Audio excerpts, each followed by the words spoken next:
رزق اللہ نے دینا ہے اور اللہ دے گا. رزق کے بارے میں پریشان نہ ہوا کریں کہ جی کہاں سے آئے گا. اللہ نے ذمہ لیا ہوا ہے.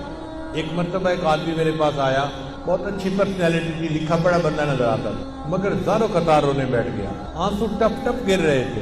میں بھی پریشان ہوا کہ یہ بندہ بہت ہی دکھی ہے جو اتنا رو رہا ہے.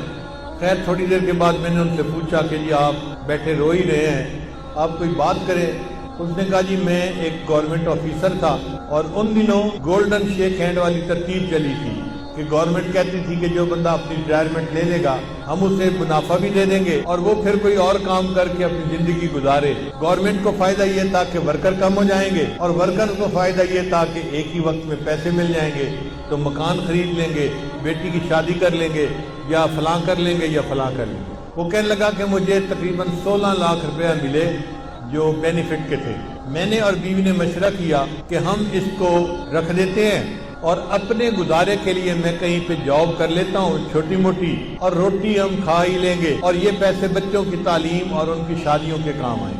کہنے لگا کہ میرا ایک دوست تھا, میں نے کئی باتوں میں اس کو بھی بتا بیٹھا کہ مجھے گورنمنٹ سے 16 لاکھ ملے ہیں اور میں نے رکھ دیے ہیں. اب وہ بندہ میرے پیچھے پڑ گیا کہ ایک کاروبار ہے اور بڑا نفع ہے اس میں, بڑا فائدہ ہے اس میں, بڑا فائدہ ہے, اور اگر تم پیسہ لگاؤ تو محنت میں کروں گا اور تمہیں گھر بیٹھے بٹھائے پیسے مل جائیں گے. کہتا ہے کہ مجھے ڈر تھا کہ نہیں, تو میں اس کو نہ کرتا رہا.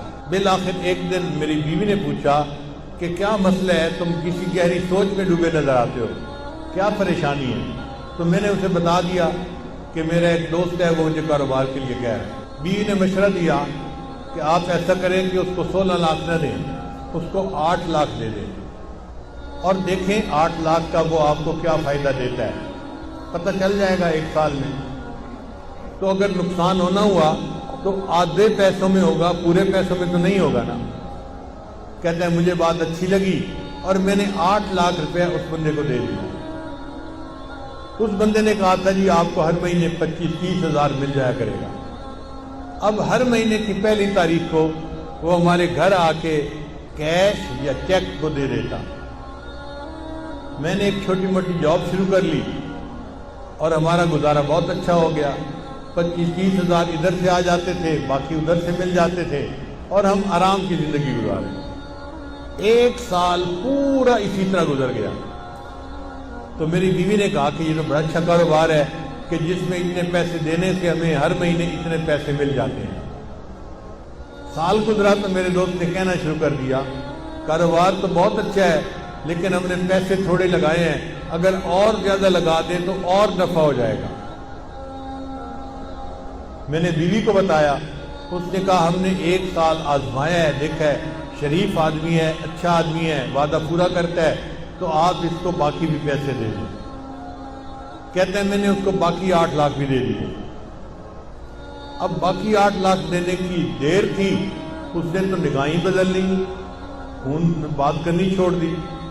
میں مصروف ہوں, ابھی کال نہیں لے سکتا, میں بعد میں کال کروں گا, میں یہ کروں گا, میں وہ کروں گا. اور جو ہر مہینے پیسے دیتا تھا وہ بھی اس نے ڈیلے کرنا شروع کر دیے. پہلی تاریخ کے پیسے 10 تاریخ کو دیے, پھر دوسرے مہینے اس نے 20 تاریخ کو پیسے دیے, اور تیسرے مہینے مہینہ ختم ہو گیا اور پیسے دیے ہی نہیں. اب میں نے اسے فون کیا, بھئی آپ ہر مہینے پیسے دیتے تھے تو ہمیں گھر میں خرچے میں تنگی ہو رہی ہے, آپ پیسے نہیں دیے اس مہینے. او جی میں نے آپ سے بات کرنی ہے, میں 2 بندوں کو لا کے آپ سے بات کروں گا.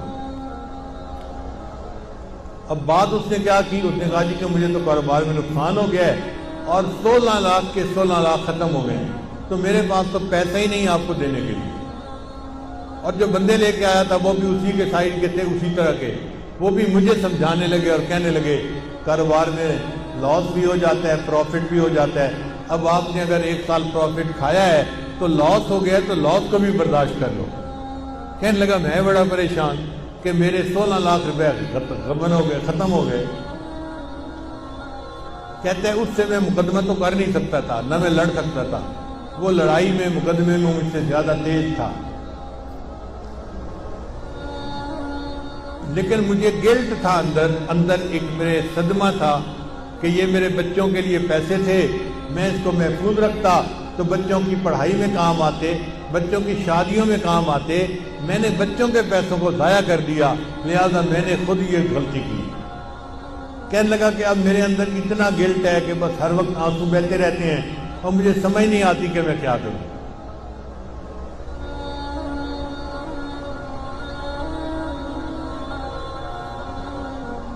اس کی بات سن کے مجھے بھی بہت دکھ ہوا کہ ایک شریف آدمی اذیت میں مبتلا ہو گیا۔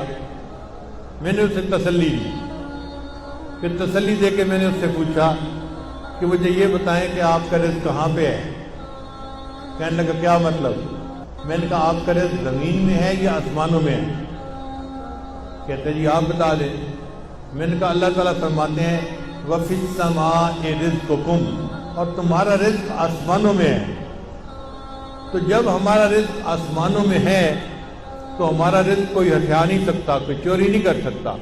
جو ہمیں پہنچنا ہے وہ اللہ پہنچا کے رہے گا۔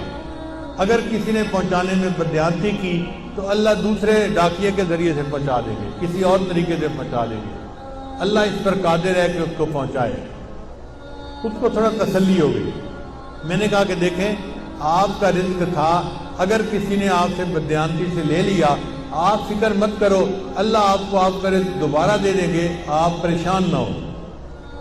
اب اس کا جو رونا تھا وہ بند ہو گیا، ذرا تسلی ہو گئی۔ میں نے اسے بیت کے کلمات بھی پڑھا دیے اور اس کو کہا کہ بس اپنے دل سے معاف کر دو اور یہ عہد کرو کہ یا اللہ اس نے میرے ساتھ بدیانتی کی، میں زندگی بھر کبھی کسی کے ساتھ بدیانتی نہیں کروں گا۔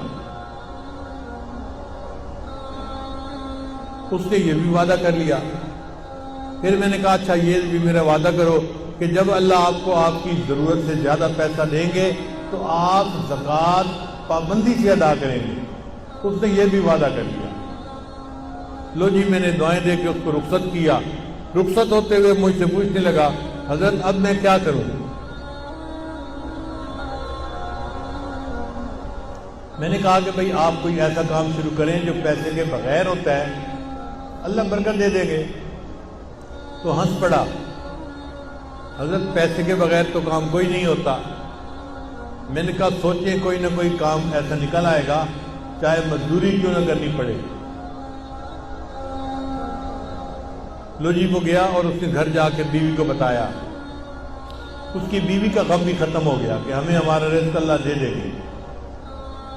پھر بیوی نے اس کو مشورہ دیا، ہم دیہات میں رہتے ہیں اور یہاں جو کسان ہوتے ہیں نا یہ کھاد خریدتے ہیں شہر سے، اور ان پڑھ ہونے کی وجہ سے ان کو پتہ ہی نہیں چلتا کہ یہ کھاد کون سی ہے اور کون سی نہیں ہے۔ تو آپ اگر شہر کی کسی کمپنی سے کھاد کی بوریاں کریڈٹ پہ لے کر آئیں اور ان دیہاتیوں کو یہاں بیچ دیں پروفٹ رکھ کے، تو پھر پیسے آپ واپس کر دینا اور کچھ آپ کو نفع مل جائے گا۔ لو جی یہ بندہ کھاد کی کمپنی کے پاس گیا ملتان میں، ان سے بات کی کہ مجھے جی آپ 10 بوریاں دے دیں کریڈٹ پہ، میں آپ کو پیسے مہینے کے اندر واپس کر دوں گا۔ وہ کہے جی ہم تو آپ کو نہیں جانتے، ہم آپ کو کیسے دے دیں؟ یہ کہے جی میرے کاغذات دیکھو، میں اتنا آفیسر تھا گورنمنٹ کے اندر، یہ بھی مجھے جانتا ہے، یہ بھی جانتا ہے، یہ بھی جانتا ہے۔ وہ کہیں کہ بھئی ہمیں تو شکل صورت سے بھی نظر آتا ہے کہ تم آفیسر رینک کے پڑھے لکھے بندے ہو، لیکن ہم بغیر پیسے کے کیسے اپنا مال دے دیں؟ ہم نہیں دے سکتے۔ اب یہ بیچارہ روز جائے اور روز ان کی منت سماجت کرے کہ آپ لوگ میرا کام شروع کروا دیں۔ جو مینیجر تھا نا وہاں کا وہ ذرا رحم دل بندہ تھا، اس کو رحم آ گیا۔